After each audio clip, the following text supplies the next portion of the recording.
Ya, halo, selamat malam Ibu Erni. Mohon izin untuk mempresentasikan proposal penelitian saya dengan judul Evaluasi Implementasi Program Sekolah Penggerak pada SMA Negeri di Kota Madya, Jakarta Pusat.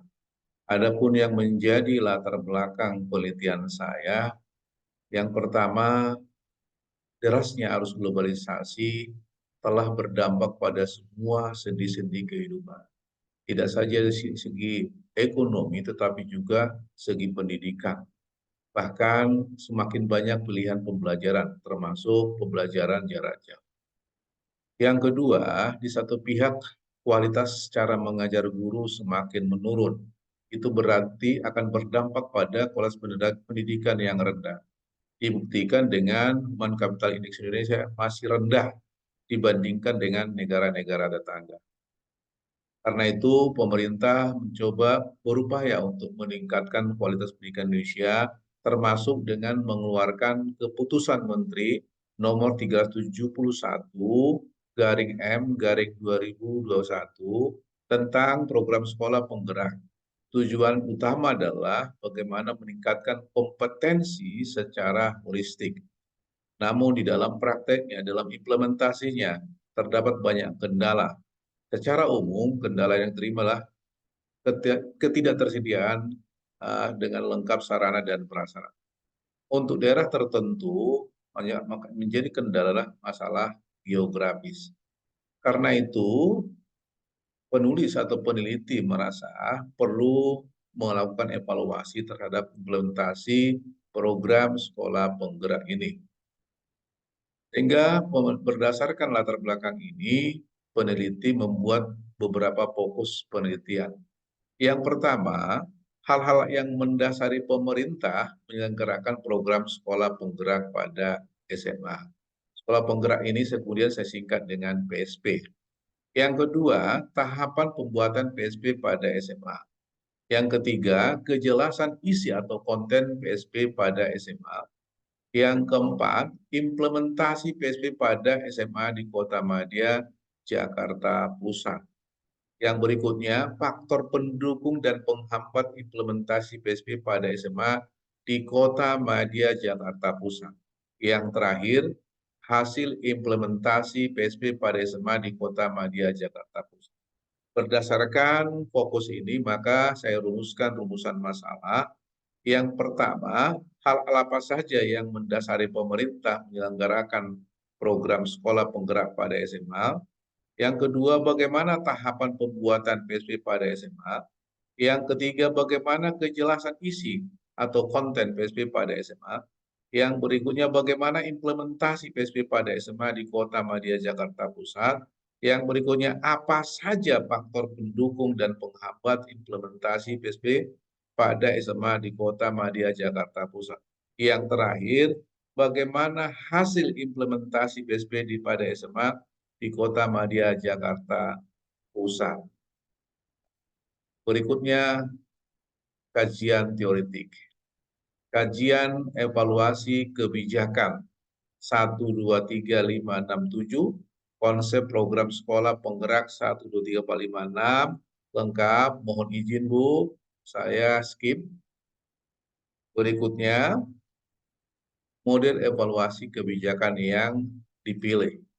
Model yang dipilih model konten oleh Robert Stake yang membedakan atas 3 tahap, yaitu tahap anteseden atau tahap awal, tahap transaksi atau implementasi, dan tahap outcome atau hasil atau tahap akhir. Nah, kemudian hal ini karena menjadi fokus penelitian dalam perumusan masalah dalam penelitian ini tercakup ke dalam ketiga tahap tersebut. Itulah yang menjadi alasan. Kemudian setiap tahap dibagi menjadi 2 bagian, yaitu deskripsi dan penilaian. Kalau digambarkan akan seperti ini nanti modelnya. Di atas ada intens, ada observasi, ada standar, ada segmen. Kemudian nanti di bawah ada deskripsi matrik yang dibutuhkan untuk semua, untuk ketiga aspek ini, tahap awal, tahap implementasi, dan tahap outcome. Kemudian metode penelitian. tujuan penelitian, tujuan umum, ya, untuk mengukur tingkat keberhasilan kegagalan implementasi PSP khususnya di Jakarta Pusat untuk kemudian dijadikan sebagai bahan pertimbangan guna perbaikan atau penyempurnaan kebijakan tersebut. Nah, kemudian tujuan operasional sesuai dengan fokus penelitian atau rumusan masalah. Kemudian pendekatan metode dan desain penelitian. Pendekatan penelitian inilah pendekatan kualitatif dengan metode evaluasi stake continuance model. Desain penelitian ini dikembangkan dari model evaluasi yang dipilih. Nah, kalau kita lihat desain evaluasi kebijakan ini, dimulai dari Kepmendikbud nomor 331 garing M garing 2021 sebagai kebijakan atau program yang akan dievaluasi. Kemudian ini dibagi atas 3 aspek, aspek antecedent atau awal atau formula kebijakan, kemudian tahap transaksi atau implementasi kebijakan, dan yang ketiga tahap outcome atau hasil kebijakan. Masing-masing tahapannya adalah sama. Kita lihat di sini ada tujuan, ada data penelitian, ada kriteria anseden, ada keputusan, kemudian nanti dari situ ditemukan nanti rekomendasi. Kemudian teknik pengumpulan data, teknik observasi, wawancara mendalam, penulisan dokumen dan gabungan atau triangulasi. Kemudian teknik analisis data, teknik kualitatif dan statistika deskriptif. Kemudian analisis kualitatif dilakukan selama pengumpulan data dan selama data terkumpul. Yang berikutnya, analisis statistika deskriptif disajikan dalam bentuk tabel atau grafik tentang aspek yang diukur dalam evaluasi. Dan yang berikutnya, dengan analisis kontingensi dan kongruensi dari model kontingensi dilakukan penarikan kesimpulan. Nah, kemudian aspek indikator dan kisi-kisi instrumen yang dievaluasi. Nah, terlihat di sini tahap pertama rumusan kebijakan. Nah, indikatornya jelas, kemudian subindikator jelas, butirnya jelas, jumlah soal jelas, kemudian instrumennya pun jelas di sini berupa pedoman wawancara terbuka, terus kajian dokumen dan observasi, ya. Nah, demikian juga ini ada 3 di rumusan kebijakan. Satu, hal yang mendasari pembuatan kebijakan, tahapan perumusan kebijakan, kemudian kejelasan isi kebijakan. Nah, itu yang akan kemudian diteliti. Baru kemudian masuk ke tahap yang kedua, tahap implementasi. Yang akan diteliti di sini adalah mulai dari perencanaan, ketersediaan sarana-prasarana, pengkoordinasian, kemudian nanti yang berikutnya pelaksanaan, pengawasan, monitoring. Nah, itu kemudian dicoba dievaluasi sesuai dengan indikator.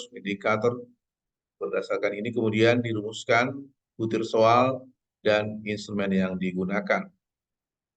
Lalu kemudian yang ketujuhnya adalah tahap evaluasi dan yang kedelapan biaya penyelenggaraan.